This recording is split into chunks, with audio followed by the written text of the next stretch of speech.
मेरे दोस्तों, इस बात को मैं कई बार कह चुका हूं, लेकिन अब मिडिल ईस्ट में ये बात सामने आ चुकी है कि इजराइल गरीबी की तरफ तेज़ी से आगे बढ़ रहा है। कुछ तथ्य और साक्ष्य आपके सामने रखना चाहूँगा। मेरे दोस्तों, ये बात तो आप जानते हैं कि कितना अमीर मुल्क हो, कितना भी अमीर मुल्क हो, जब वो जंग में पड़ता है तो उसका नुकसान बहुत तगड़ा होता है और गरीबी की तरफ जाता ही है। रशिया जब उसके आगे आप देख सकते हैं कि जंग में फंसने की वजह से रशिया की जीडीपी का क्या हाल हुआ है, तो फिर इजराइल क्या ही चीज़ है। दोस्तों, जब इस मुद्दे पर मैंने 1 महीने पहले रिपोर्ट किया था तो इजराइल की जीडीपी 3% डाउन हुई थी। 3% जीडीपी डाउन होने की वजह से पूरा इजराइल बौखला गया था। लेकिन अब आपको बता दूं कि वो 3% नहीं, अब बढ़कर 20% हो गया है जीडीपी इजराइल की। जी हाँ, अब 20% नीचे गिर चुकी है। उसकी बहुत सारी वजह हैं। इजराइल ने फिलिस्तीनी लोगों को अपने देश में बैन कर दिया है। जो छोटे मोटे काम करते थे, कारखानों में लोग काम करते थे, फैक्ट्रीज़ में काम करते थे, गाज़ा के लोगों को आने से मना कर दिया। फ़िलिस्तीन के लोगों को इजराइल आने से मना कर दिया। इससे हुआ ये कि इजराइल ने अपने ही पैर पर कुल्हाड़ी मार ली। इजराइल की फैक्ट्रियां बंद हो गईं, कई सारी कंपनियां बंद हो गईं। फिर अमेरिका की एक रेटिंग कंपनी ने, अमेरिका के सबसे बड़ी कंपनी ने, आपको बता दूं कि बिल्कुल ब्लैकलिस्ट सा कर दिया। मतलब ब्लैकलिस्ट बोले तो ऐसा कर दिया कि इजराइल के 5 बड़े जो बैंक हैं उसकी रेटिंग डाउन कर दी, तो लोगों की इन्वेस्टमेंट कम हो गई। और फिर जो खुद इजराइल में रहने वाले यहूदी बिजनेसमैन टाइकून्स हैं, उन्होंने इजराइल बहुत पहले छोड़ दिया, इस जंग के शुरुआत में ही। और तो और इजराइल जाने के लिए सिर्फ भारत से ही अंधभक्त तैयार हैं, बाकी कोई भी इजराइल जाने को तैयार नहीं है, क्योंकि वहाँ कुछ मामला सेफ ही नहीं है। ऐसे में इजराइल की जीडीपी इतनी नीचे गिर चुकी है कि इजराइल में आप खुद जानते हैं नेतन्याहू के खिलाफ सड़कों पर प्रदर्शन हो रहा है, क्योंकि बेरोजगारी वहाँ बढ़ रही है। अब वहाँ पर हर 5वां व्यक्ति डिप्रेशन का शिकार है और बहुत ज़्यादा परेशान है। अब इजराइल की सरकार पर करोड़ों का कर्जा भी आ चुका है और इस वक्त वो उधारी में चल रहा है। बहरहाल, कहने का मतलब ये है कि इजराइल की जीडीपी 20% डाउन हो गई है। इजराइल के इतिहास में इजराइल को इतना बड़ा झटका कभी नहीं लगा था। आखिर इजराइल सबका तो मुंह बंद नहीं कर सकता ना। अब यूएन की जो लॉयर हैं, स्पेशल लॉयर, उन्होंने वीडियो के जरिए दुनिया को बताया है और इजराइल को लताड़ लगाते हुए कहा है कि हम नहीं छुपा सकते, सच से हम मुंह नहीं फेर सकते। इजराइल गाज़ा में जो कर रहा है वो जेनोसाइड जैसा है। मेरे दोस्तों, उन्होंने कई तरह की बातें कही हैं और अंतर्राष्ट्रीय लेवल का अगर कोई एडवोकेट, वकील ये बात कहे तो ये अपने में काफ़ी बड़ी बात है। मिडिल ईस्ट में ये वीडियो वायरल है। The population of Gaza is now in Rafah. Now, how is that ever right? No matter what your position is, or where you come from, or your strategic or political interests, how can you justify the killing, the maiming of so many little children and women? We need a ceasefire, and we have to allow humanitarian aid in. There also has to be an arms embargo. In my view, any of the states that are fueling this conflict by supplying arms through to Israel just have to stop, because Israel is not seeing any sense at the moment, and technically Israel as an occupying power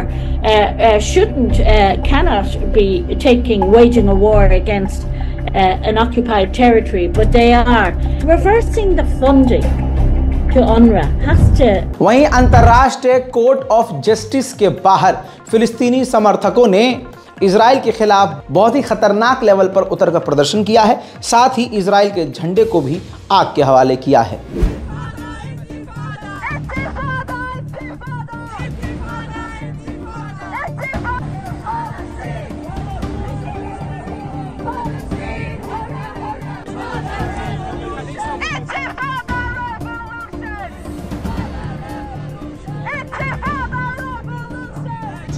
Demographic opposition of occupied territory, including Jerusalem and the status of holy places.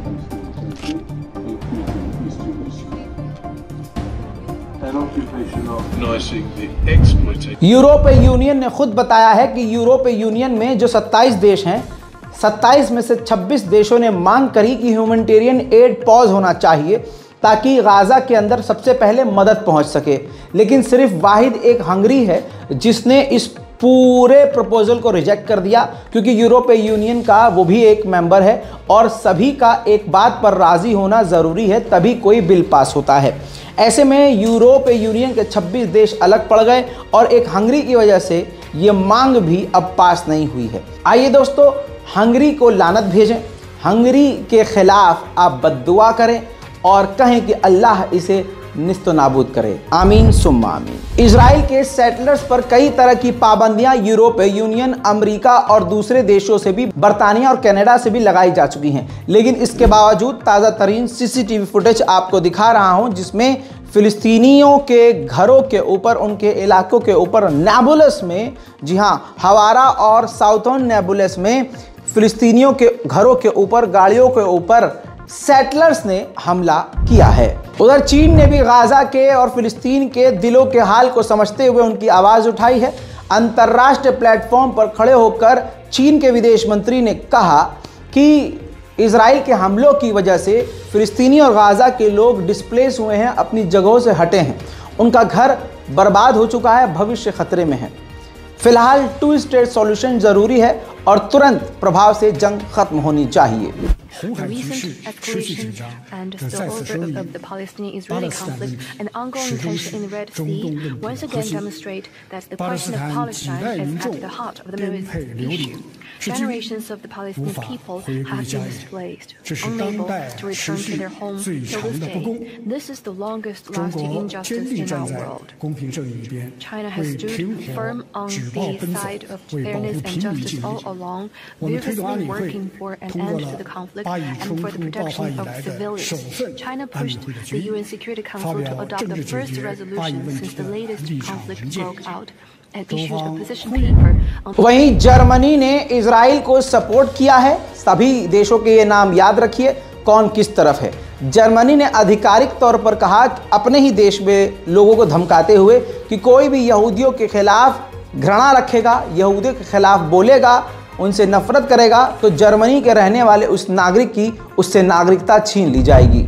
याद होगा अभी 4 दिन पहले मैंने तुर्की की पोल खोली थी जिसमें मैंने दिखाया था कि तुर्की मेड मिसाइलें गाज़ा के लोगों पर गिर रही हैं और गाज़ा के लोग खुद लानत तुर्की को भेज रहे हैं। ऐसे में जब पूरी दुनिया ने लानत भेजना तुर्की को शुरू किया और कई तरह से सवाल उठाए तो तुर्की ने आके फिर से पल्ला झाड़ लिया और ऑफिशियली कह दिया कि हमने कोई हथियार इजराइल को नहीं दिए हैं, जबकि दुनिया जानती है कि इजराइल तुर्की का बिजनेस पार्टनर है।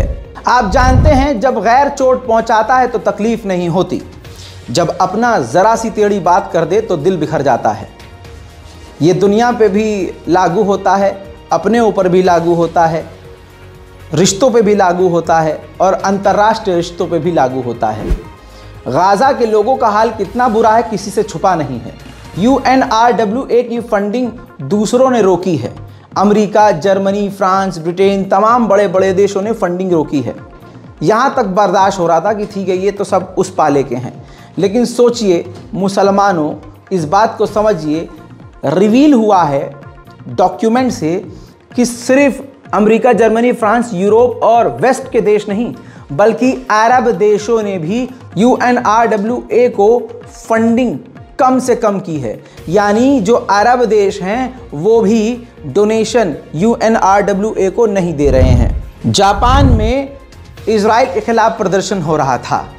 मेरे दोस्तों, एक क़यामत की चीज़ याद दिलाना चाहूँगा, बताना चाहूँगा, एक फॉर्मूला दे रहा हूँ। जब भी आप इजराइल के खिलाफ नारेबाजी करेंगे तो इजराइल से मोहब्बत करने वाला शख्स जो कितना भी अंदर ही अंदर इजराइल से मोहब्बत करता हो उसके अंदर का ज़ॉम्बी बाहर आ जाएगा।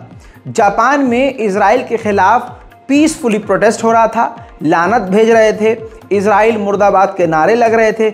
उसी दौरान जो खुद महिला जापानी नहीं है, वो गई होगी या वहाँ काम करती होगी या वहाँ रह रही होगी, वो थी इजराइल की अंधभक्त। भाई साहब वो इतनी पागल हो गई, चीखने चिल्लाने लगी, ऐसा लगा उस पर जिन्नात या कोई चंडाल आ गई है, पगला गई, चीखने लगी। और इससे साबित होता है कि इजराइल के जो अंधभक्त हैं कितने हैवान हैं।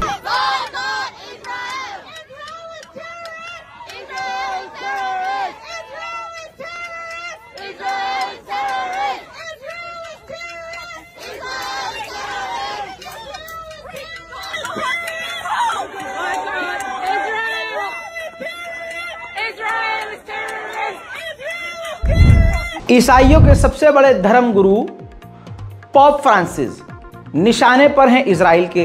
इजराइल ने काफ़ी खरी खोटी उनको सुनाई है। अब पोप फ्रांसिस ने बिना इजराइल का नाम लिए पीस के लिए, अमन के लिए दुआ करते हुए कहा कि ये दुनिया जानती है और हकीकत ये है कि जंग कभी जीतती नहीं है, जंग से नुकसान होता है, जंग हमेशा हारती है। बड़ी समझदारी से, चतुराई से बिना इजराइल का नाम लिए पोप फ्रांसिस खेल गए। इस रिपोर्ट पर अपनी राय कमेंट में लिखना बिल्कुल मत भूलिएगा। अगर आप हमारे चैनल पर नए हैं तो सब्सक्राइब जरूर कीजिए। मैं हूं रजा और आप देख रहे हैं रजा ग्राफी। जय हिंद।